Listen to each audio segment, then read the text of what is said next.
So this is not a video of what I made so much as what I fixed that somebody else had installed. A couple weeks ago we had a new garage door installed because the old one, of course, stopped working at 8 p.m. and we needed to use the garage door the next morning. So we had the guys come out. They came out really fast. He started the work around 8:30 or quarter to 9 p.m. and finished at 11:30. But the problem is the way they installed it was not ideal, and partly it's because we have a fancy rubber roof and you cannot screw up through the roof, but partly also is these really wide bays, which are, these must be 24-inch centers on the beams, which I know that's a legit thing, but it makes installing things crazy. So the problem was when they installed it, that side was 2 3/4 inches from here to the beam. So from the left side of the track to the beam was 2 3/4 inches. On this side, it was almost 6 inches from the beam to here, which means it was sideways and everything else, which is not ideal. So what I did, he initially had this bracket from way up there on the corner, and we had to space things out with like 3 2x4s, clear down to this side of the unit.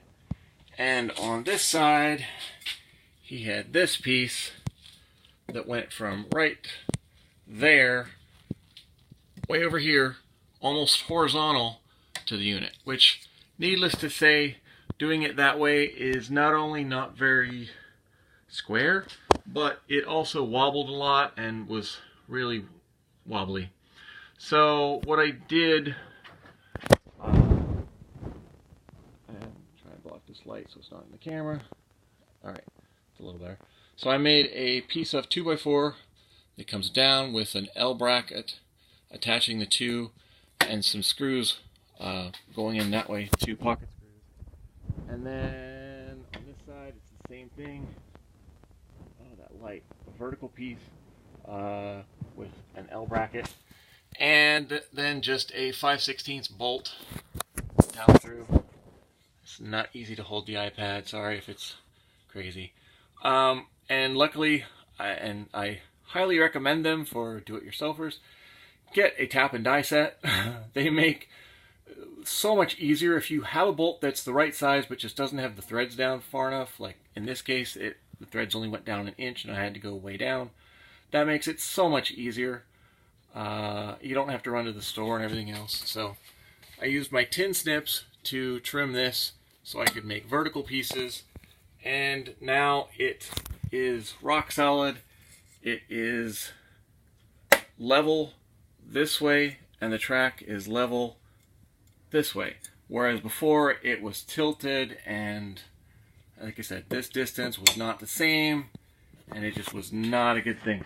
So now it is completely solid and much better.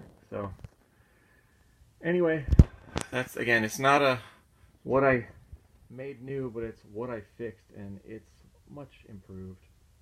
Because the big reason I need to put that back so it's a little more straightforward is, as you can see, there's old hot tub foam up in the ceiling. This is a finished garage, and because it's California, it gets really hot way too often. Previously, with the drywall and the insulation, it actually kept it decently cool on hot days. I used to have that cardboard up across the opening with the old unit because it was cinched up towards the ceiling more. Oh, that was the other thing. The old unit was basically up tight against the ceiling, so again, that way the track was level going back and forth. The new unit used to be hanging down about 6 inches from the beam, whereas you can see there, it's almost up there level. But anyway, I had cardboard across the opening to help create an air gap. Not a very insulated air gap, but nonetheless it helped unbelievably much. So before trying to redo this, I figured, alright, I'm going to try and fix the stupid garage door opener so that's at least level and better set up, such that for whatever I do set up for the bay. Now that this piece is an equivalent distance, I could put pieces of wood like this up in and then staple cardboard across above the rail, but still below the roof level, and that would still make an air gap. So now I'm going to be able to do that, and that's going to work much better. Anyway, that's the project so far for today, and since it's now after 2 o'clock, it's time for lunch.